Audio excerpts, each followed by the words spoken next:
I understand it's the fastest volunteer signature gathering in California history. We've got 1.3 million signatures from Democrats, Independents, and Republicans throughout all 58 counties.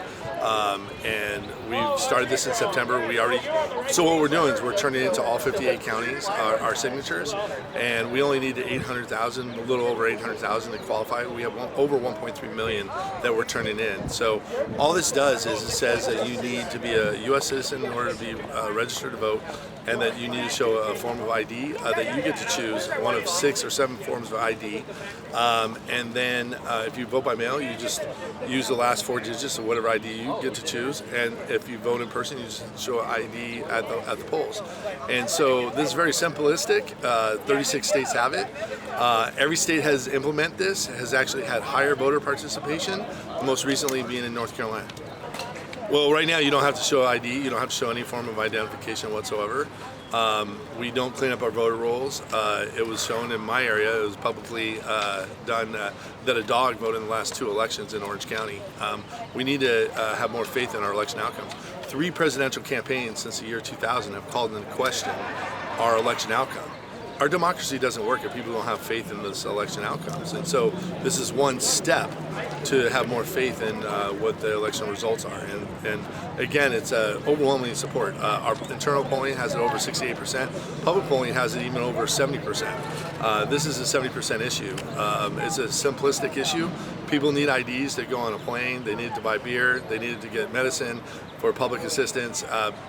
IDs are part of our everyday life, so there's no reason why not to have an ID to actually go and vote. 1.35 million signatures are being submitted to give California voters the ultimate say in how we can restore the health of our democracy. The California Voter ID Initiative, it is common sense, and it reflects a bipartisan public consensus.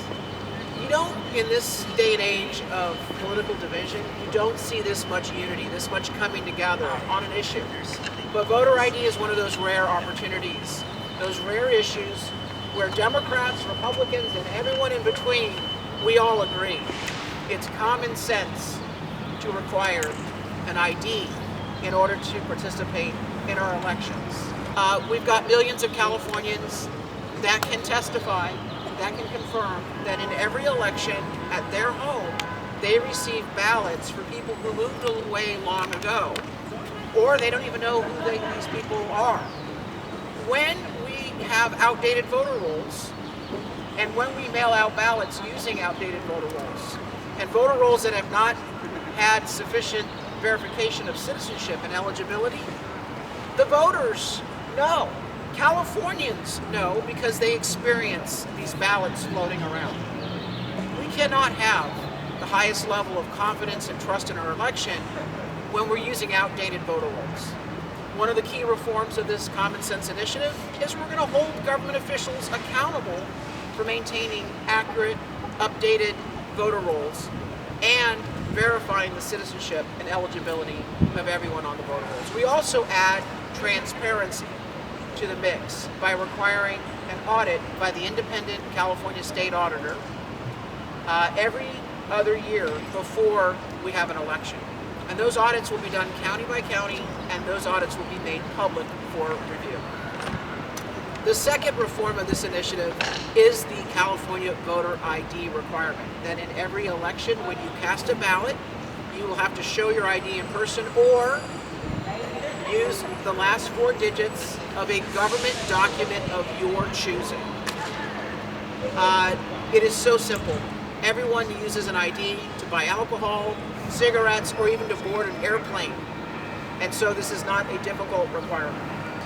Requiring identification to vote is common sense. I used to work the elections. I used to win, especially when that bill passed and it made it illegal to show your ID. I would have people, especially Democrats, throw their IDs at me and tell me, you have to check IDs. How do you know who's voting? So I worked that before I ever ran for office, so I have first-hand knowledge of how that went down. If you truly care about democracy in California, we must be willing to protect it. that starts with supporting voter ID on the ballot this November to restore confidence in our elections. So we're here in Sacramento today to oppose this initiative because we know it's not about election integrity, it's about voter suppression. Because a significant number of people don't have access to a current driver's license or other government-issued ID, but they're still eligible voters, and this would block them from the ballot. And California elections are already secure. We verify the identity and the eligibility of every registered voter at the time they register, and we secure ballots at every stage of the process. This is not necessary and would pose an additional barrier. This would definitely hurt voters of color. So the number of people who don't have current ID goes significantly up for voters of color. 28% of Latino voters and Black voters do not have access to a current driver's license or other government-issued ID. The studies consistently show that states with strict voter ID requirements have much lower turnout, and the gaps between white voters and non-white voters grow significantly.